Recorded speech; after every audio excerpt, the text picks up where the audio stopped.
हम आने वाले 1 घंटे में संपूर्ण भारतीय इतिहास डिस्कस करेंगे। हम भारतीय इतिहास को 3 भागों में बांटकर पढ़ते हैं। प्राचीन भारत 750 एडी से पूर्व, मध्यकालीन भारत 750 एडी से 1750 एडी तक, आधुनिक भारत 1750 एडी से 15 अगस्त 1947 भारत की आज़ादी तक। पहले भाग में यानी इस वीडियो में हम प्राचीन भारत के प्रमुख घटनाओं को समझेंगे और जानेंगे। भारत के इतिहास की शुरुआत सिंधु घाटी सभ्यता से मानी जाती है। इसकी अवधि 2500 बीसी से 1750 बीसी तक मानी गई है। इसके प्रमुख शहर हड़प्पा, मोहनजोदड़ो, कालीबंगा, लोथल आदि हैं। यह शहरी सभ्यता थी, व्यापारी केंद्र था। यहाँ सुविकसित निकास प्रणाली थी। यहाँ सोने चांदी के जेवर, हथियार, मुहर, ईंट होने के प्रमाण मिले हैं।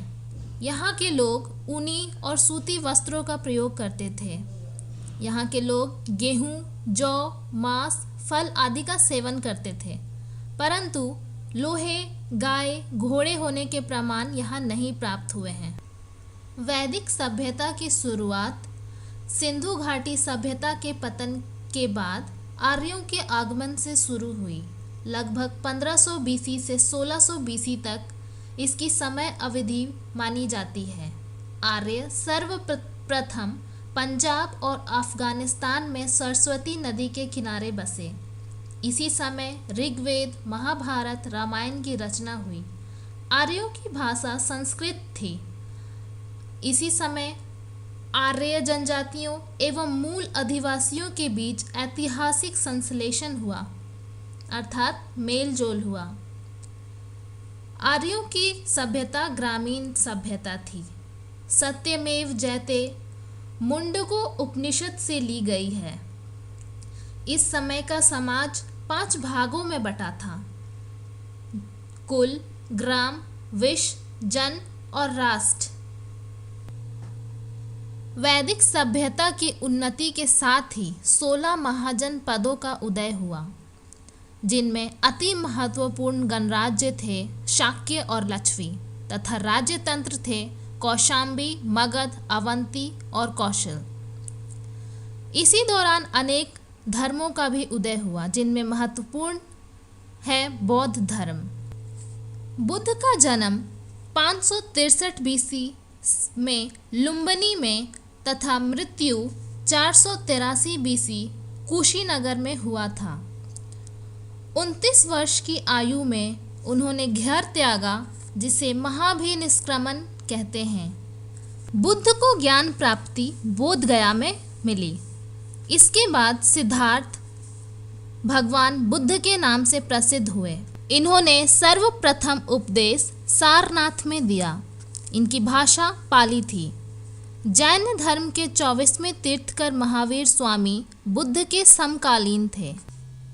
महान शासक सिकंदर ने भारत विजय अभियान 326 बीसी में प्रारंभ किया था। इसने झेलम के युद्ध में पोरस को हराया। सिकंदर के सेनापति सेल्यूकस की पुत्री से मगध सम्राट चंद्रगुप्त मौर्य का विवाह हुआ था। सिकंदर भारत के लड़ाकू कबीले वासियों के हाथों मालियों के गांव में गंभीर रूप से घायल होने के बाद 325 बीसी में अपने देश वापस लौट गया। मेगास्थनीज सेल्यूकस का राजदूत था, जो कई वर्षों तक चंद्रगुप्त के दरबार में रहा। आगे हम देखेंगे मौर्य साम्राज्य।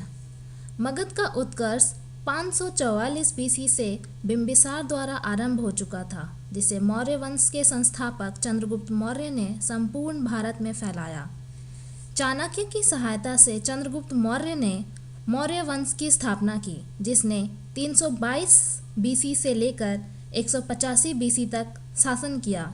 चंद्रगुप्त का उत्तराधिकारी बिंदुसार था और बिंदुसार का उत्तराधिकारी अशोक महान, जिसने अफगानिस्तान तथा बलूचिस्तान से लेकर लगभग संपूर्ण भारत में शासन किया। अशोक के अभिलेख को इतिहास का प्रमुख स्रोत माना जाता है। कलिंग युद्ध के दौरान बेहद खून खराबे को देखकर अशोक का हृदय परिवर्तन हुआ और वह बौद्ध धर्म का अनुयायी बन गया। मौर्य वंश के पतन के कारण थे कमजोर उत्तराधिकारी, आपसी मतभेद तथा इसकी महत्वपूर्ण उपलब्धियां थी गांधार कला घराने का विकास तथा बौद्ध धर्म का प्रचार प्रसार। गुप्त साम्राज्य का उदय 3री शताब्दी के अंत में प्रयाग के निकट कौशाम्बी में हुआ। गुप्त वंश के संस्थापक श्री गुप्त थे। गुप्त वंश का प्रथम महान सम्राट चंद्रगुप्त प्रथम था, जिसने महाराजा धीराज की भी उपाधि धारण की थी। चंद्रगुप्त ने लक्ष्मियों की राजकुमारी से विवाह किया तथा पाटलिपुत्र को दहेज में प्राप्त किया। इसका उत्तराधिकारी चंद्रगुप्त था, जिसे भारत का नेपोलियन भी कहते हैं। समुद्रगुप्त ने दक्षिण में सैनिक अभियान किया। इसके बाद चंद्रगुप्त द्वितीय के शासनकाल में चीनी यात्री फाहियान भारत आया। चंद्रगुप्त द्वितीय ने समुद्र मार्ग से पश्चिम देशों से व्यापार शुरू किया। इन्हीं के शासनकाल में कालिदास इनके नवरत्नों में से एक थे।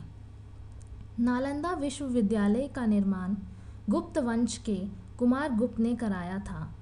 यह भारत का स्वर्णिम युग था। आगे डिस्कस करेंगे हम हर्षवर्धन। राज्यवर्धन की मृत्यु के पश्चात 16 वर्ष की अवस्था में हर्षवर्धन थानेश्वर की गद्दी पर बैठा। हर्ष शिलादित्य के नाम से भी प्रसिद्ध है। इसी के शासनकाल में चीनी यात्री हेनशांग भारत आया। बाणभट्ट हर्ष के दरबारी थे, जिसने हर्षचरित तथा कादम्बरी की रचना की थी। इस काल में सिंचाई के लिए जल पंपों का भी प्रयोग होता था। अब हम पढ़ेंगे बादमी के चालुक्य। जय सिंह ने चालुक्य वंश की स्थापना करने के पश्चात वातापी को अपनी राजधानी बनाया, जो बीजापुर के निकट है। इसके प्रमुख शासक थे पुलकेशियन कीर्तिवर्मन, पुलकेशियन द्वितीय, विक्रमादित्य द्वितीय। ऐहोल अभिलेख, अजंता की गुहा चित्र, महाकूट स्तंभ लेख में हमें चालुक्य वंश का वर्णन मिलता है। इस वंश की प्रमुख उपलब्धियां थीं महाराष्ट्र में स्थिति सुदृढ़ करना तथा हर्षवर्धन